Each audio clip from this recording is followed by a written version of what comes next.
Spellcasting is rife in the world of Dungeons & Dragons, and that is no different in Baldur's Gate 3. What exactly is a spellcasting modifier? How does spell save DC work? How does multiclassing come into all this? Why did I lose my hair in my early 20s? All these questions will be answered today and more. We'll be talking through each one of these by first going through how they individually work and then discussing how they affect your spells between a pure casting class and the multi-class character that has maybe multiple spells from different casting modifiers. I know this is a bit of a confusing point in the community right now, so I'll clear it all up by showing it all off. If this is your first time on my channel, the way I do things is by upfronting the knowledge in my videos so you can decide if it's the right one for you. So with that being said, your spell save DC is a number that the enemy has to defend against whenever you cast a spell. It will either be based off of their AC or a specific ability score based off of the type of spell and its effects. So, Eldritch Blast, for example, would use the target's armor class or AC. And Magic Missile would use the target's charisma to roll again. I'll show you how you can distinguish this later in the video. Now, as far as multi-classing goes, each spell corresponds to the class you pull the spell from. That's it. There's a lot of statements such as it's based off of the first spellcasting class you choose, or the last one, or the highest level one. Nay, it's all based off of that individual class. The exception here is if you use a consumable. Then the game will look at the first spellcasting class you've selected for the spell save DC on that item. But that's it. That's the too long didn't watch this entire video. And I'm sorry, I don't know why I lost my hair in my early 20s. I guess it was weight loss or whatever. But hopefully that answers your more pressing questions about this topic. So please feel free to shut the video down if that's all you wanted to know. Before you head out, please don't forget to like, comment, subscribe. Each one of those things does help me out in a huge way. I currently have something like 89% unsubscribed viewership on the channel, and that's a metric I'm trying to change this year, so every little bit helps. You can jump ahead to any part of the video that interests you the most using the chapters about the timeline in the description, and if you need help with any other subject in Baldur's Gate 3, check out my playlist linked below and at the end of the video. Let's get started here on the spell save DC and casting modifiers explained in Baldur's Gate 3. So to start us off, let's talk about spell casting modifiers and spell cast C. So we're going to go ahead and press K to bring up our spellbook. Don't know what it is on console, I'm sorry. You'll see this right here. Spell casting ability. The ability that influences your chance to hit with certain spells. For classes that need to prepare spells, it also affects how many spells you can prepare. So like druids, for example, prepare spells. So we've got charisma is one of our spell casting capabilities. That would apply to sorcerers, warlocks, bards, paladins, what have you. Then we have wisdom. This would apply to druids, clerics, rangers. Might be another one that I'm thinking, I can't remember. Then lastly, we have wizards, intelligence, which would be wizards, eldritch knights, and arcane tricksters. Those are your three big spellcasting capabilities. And every spell has different ones that it will tap into. So taking a look over here at Magic Missile, you can see that if I just simply lock this screen right here, it tells me that the spellcast ability is charisma. It will use my charisma as the modifier to this spell, and that's how it will deal its damage, or see if it deals its damage is a better probably way to look at that. Conversely though, if I go back to wizard and I look over here at Scorching Ray, the game, it's interesting because the game assumes all spells are being cast as intelligence unless denoted otherwise. That's a confusing statement, but here I'll show you what I mean. Scorching Ray, you'll notice here it just says attack roll, int save, 60 feet. Or if I look over here at Firebolt, attack roll, 60 feet. Ray of Frost, attack roll, 60 feet. If I switch over here down to Druid, and I look at Ice Knife, which is a spell you can cast as a sorcerer or as a wizard, it'll say right here, spell casting capability, wisdom. So you look for this little book with the torch coming out of it, a little flame coming out of it, and that's going to tell you exactly which spell casting ability that spell is going to be cast as. Another case in point here is if I jump over to sorcerer. Now I have selected, when I leveled up wizard, I selected the choice of Magic Missile. So when I hover over Magic Missile, you can see here, though, that it still says that this will be using our Charisma modifier. The game will always opt for the best spell casting ability for a spell. So even though maybe I'm a wizard and a sorcerer and I've chosen Magic Missile on both, it will always look at whatever stat is the highest and apply it to the spell automatically. You don't have to do it. There's no kind of manual way to do it, anything like that that I can see or know of. So again, this is just important just to kind of get an idea of how to know what is coming from what, right? Again, just to kind of reinforce this, here's another spell, Cloud of Daggers. Even if I selected this on Sorcerer, it's telling me that the game's kind of defaulting, oh, okay, you're casting this on Intelligence, unless you have something else that can cast this. And if it has a higher score, then it will cast without a different ability modifier. Meaning, if I, say, had Sorcerer, and I had chosen Cloud of Daggers, this would tell me that it would cast with my Charisma, because my Charisma is higher. If I look at these two stats, you can see this is basically the spell save DC, which we're going to get into next. But it just kind of shows you that the game will always default to what the best spell casting modifier is. Now, more on that when we get into multiclassing, but all this comes together when we talk about spell save DC. And spell save DC is basically how the game equates whether or not a spell actually kicks off when you cast it. So the game has a base 8 DC. That's that difficulty class is what DC stands for in this case. And essentially from there, you're going to add 2 static values. One is your spell casting capability. So for example, in this case, we can see 8 plus 3 from Charisma. And then we get a proficiency bonus because you are assumed to be proficient in the spells you are casting. Now that proficiency goes from 2 at the beginning of the game to 3 at level 5 and then to 4 at level 9. So you will always, at level 9 or higher, have a spell save DC of base 12 no matter what. And then you add in your ability modifier. And you can see here, though, that we also have a ton of arcane enchantment. So when you have those items that say, increases your spell save DC, this is what it's talking about. It's adding it into this modifier. The easiest way to kind of look at this value is take this number over here and add 8 to it. This is what's telling you, this is what the game's telling you, hey, all of your modifiers across your proficiency, your arcane enchantment, and your ability modifier, it equals 11. So it's 11 plus 8 equals 19. Over here, we have 8 plus 8 equals 16. We have 8 plus 9 equals 17. So if you're looking at all these numbers going, I don't know what the fuck all this means, guy, it's just telling you that this number is being added into 8 to give you this number. And what that then comes into is how your abilities actually trigger. So let's take a look at Chromatic Orb. The Chromatic Orb is going to be cast with my Charisma. So we know that that is going to have a 19 spell save DC. And we see too that this is triggering a Charisma saving throw. The difference here is between this Bone Chill, which just says attack roll. So it's either going to be a specific ability saving throw or an attack roll. Attack roll will go against the target's armor class, as it says right there. The attack succeeds if the roll matches or exceeds the target's armor class. And it's also worth noting too, any range attacks are subject to high ground rules and have disadvantage if you are within melee range of an enemy, meaning that if they are consider high ground, it's -2. Or if you are on high ground, it's +2 to the attack roll. So just kind of keep those things in mind. So your attack roll attacks their AC versus this is just going to attack whatever that Charisma save or whatever save. This could say Dex. I think these are all Charisma. These are all Charisma saves. This is a Dex save for Ice Knife. So, step by step. When we come over here, and we see my character who has 15 AC. So if I go ahead and cast, let's say, where's that magic missile? This is a Charisma save, right? So we're going to look at this character's Charisma. If I can find out how to navigate the very game that I make videos about every damn day. They have a 12 Charisma, meaning they have +1. So what they're going to do is they're going to roll a D20 die.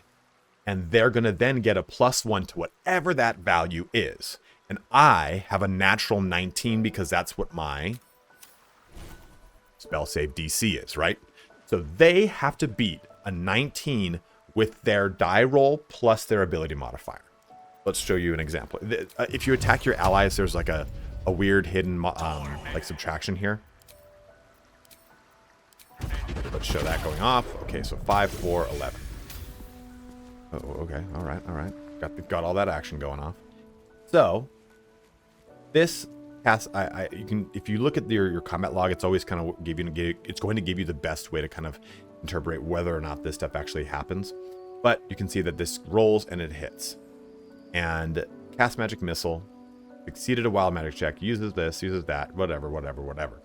But these spell save DCs go off every time you cast a spell. So I'll cast Firebolt. That's going to use my intelligence. You can see right here. So his armor class is 15. The attack roll was 11 at a disadvantage, +4 for proficiency, plus all that, +1 for my intelligence modifier, because that was cast with intelligence. And the damage roll was 10. So it was 20 versus 15, his armor class. I won. It did then 10 damage. Let's take a look here at Ice Knife.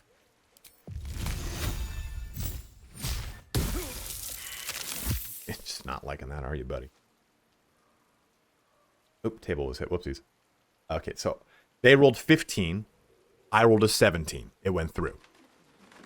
And then it just did the rest of the damage on that. So it does the piercing damage first, and then it does that cold damage. And it said that I failed that saving throw, right? So Ice Knife's DC was 16. The saving throw was 14 because it was that Dex saving throw. And that's kind of convoluted because some of these have an attack roll and some have a Dex roll.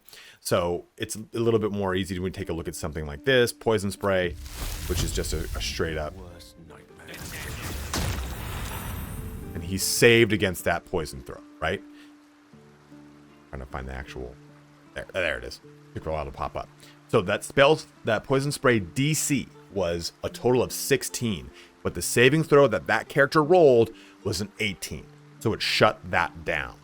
And it's very kind of convoluted to see and talk about, but once you kind of put these things together, it's easy to understand which one's like, okay, well, you know what?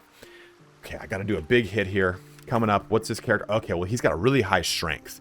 That means that any roll that character makes is going to be a +4. Conversely, their dexterity also is going to be a +4. But you know what? They've got a super low charisma or really low intelligence. Let's try to attack that specific thing here, right? Do this again. Wait for it to tell me that it saved the succeeded on a saving throw. Where is it? It for some reason just does not show it properly. But time for it to show up is it's a really frustrating system here. But still, he failed it, so it hit. Anytime you see these little guys like that, like the dex saves, like we talked about again.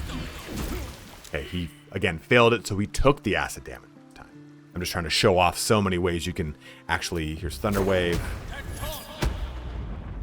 And it would appear that he succeeded that, or I'm sorry, I'm a wizard, so I have evocation, so that he won't get affected by that.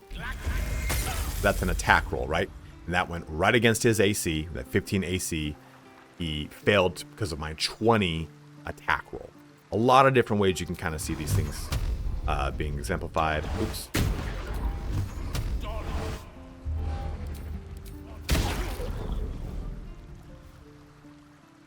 First one missed. There we go. Because I rolled an 11 and he rolled a 15. Second one hit because he rolled a 15, but I rolled a 20. So now you kind of see how this whole thing comes together with all these individual items. Now let's talk about multi-classing. So taking a look at our 3 different classes that I've deliberately chosen, we have Sorcerer, Druid, and Wizard. So Charisma, Wisdom, and Intelligence. And the big kind of gamey way of playing the game right now is putting 1 level into Wizard, then 1,000,000 into Sorcerer, and kind of getting the best of both worlds. And there's an assumption that the first class you take, or the last class you take, is your now new Spell Casting Modifier. This is incorrect. The game will always, like I've said earlier, opt for the best spellcasting modifier, if possible, for a specific spell, when it is split between two different spellcasting fields. What I mean, Magic Missile is cast by both my Wizard and my Sorcerer, but this is using my Charisma. Another example here would be Ice Knife. I've only selected it, though, on my Druid. So it's only being cast using my Wisdom. If I go ahead and press level up, I don't know if anyone has a Ice Knife they can put into themselves. Let's find it. Of course, why would I?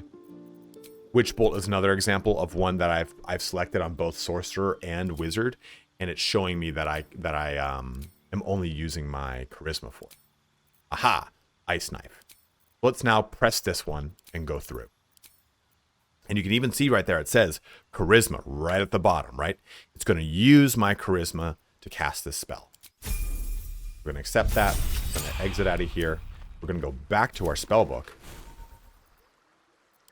And now let's take a look at Ice Knife. It's no longer in my Druid spell list at all. It's on my Sorcerer one, because now it says that it's being cast with my Charisma. And this is really important because there are those spells that overlap. Take, for example, you saw on that previous screen that I had both Magic Missile and Witch Bolt selected on Wizard. It's not even in my Wizard spell book. So what you want to do with multiclassing of spells is make, and the game shows you, right? It's got those little, those yellow bounding boxes. I'll show you again real quick here. It shows you these yellow boxes. I don't know if you do the right thing. It shows you these yellow boxes around things that exist on other classes, so that you hopefully don't do these overlaps. If, like, okay, Mage Armor exists on my Wizard, but I can press this and now it'll exist on my Sorcerer solely and use my Charisma. So just keep these things in mind, because you're basically you're overlapping the ability to use spells on some classes that can't swap their spells out like as freely like the Wizard can, right? The Wizard and Druid can just kind of come and go as they please. Same thing with like a Cleric or like a Ranger. No, that's not true. Like a Cleric. But a Sorcerer is locked in unless they level up. So you just want to make sure you're selecting things properly and not having an overlap. And if there is an overlap, it's going to default to the character that can cast it the best. The best example I could show you was that Druid Ice Knife one, right? The Ice Knife is no longer in this spell book, but it is now over here, and now we are straight up just casting it with Charisma. It no longer exists in the Druid sphere for this character, which is a really good way to kind of understand this. And the easiest way, too, to understand how that comes through is now hovering over this. We see that it's Charisma. I'm now going to cast it with level 2. And take that, you piece of shit. If I look over here, it's going to show me +3 to my Charisma modifier. It was very convoluted with the spell tips initially to understand where this damage was coming from, but now we know just by simply looking a little bit closer, and the game's patching all the way up to patch 5 is when this video is coming out. So if I Firebolt him right now, Firebolt does not exist on anyone else other than my, that's gonna miss, on my Wizard, right? So this is being assumed to be cast with intelligence. There we go. We hover over, got that modifier. It's got the 6, the 4 proficiency, the 1, 1, 2 arcane enchantment, and +1 to intelligence modifier. So if you're ever confused on what spellcasting ability is being used by your multiclass, just simply bring up the combat log and see where it's coming in. I mean, it's pretty obvious if you just hover over these now. This might be something that's a patch 5 or patch 4 convention that we now have a little bit more transparency on where these spellcasting modifiers are coming from. But it's something that's been very up in the air for the, I guess, lifetime of the game up to this point. So hopefully this really clears up how spell save DC works, how spell casting modifiers work, and how spell casting modifiers work when you multi-class. Because I started as a sorcerer, and I've pushed stuff into my sorcerer spellbook by adjusting those spells that I've chosen. And the last thing I chose was a wizard. And you've seen me do some levels up since then, right?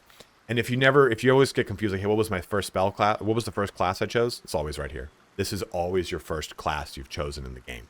It'll always default to that little icon over in that section. Like, for example, here, this guy too was a Beastmaster and a fighter at the very end. It still shows us a Beastmaster. So, again, hopefully this helps clear things up for you. If you have any other questions, go ahead and let me know in the comment section below. There are, oh, by the way, wisdom also applies to monk, and I forgot to talk about that. But, you know, it's the 4 elements. And if you have any other statements to say too, like, hey, you know what, you covered all those subjects really well, but there's this one about this subject that is a little convoluted as well. Here's some information. By all means, I love to have as much information disseminated out to people as much as possible. That helps us get better at the game.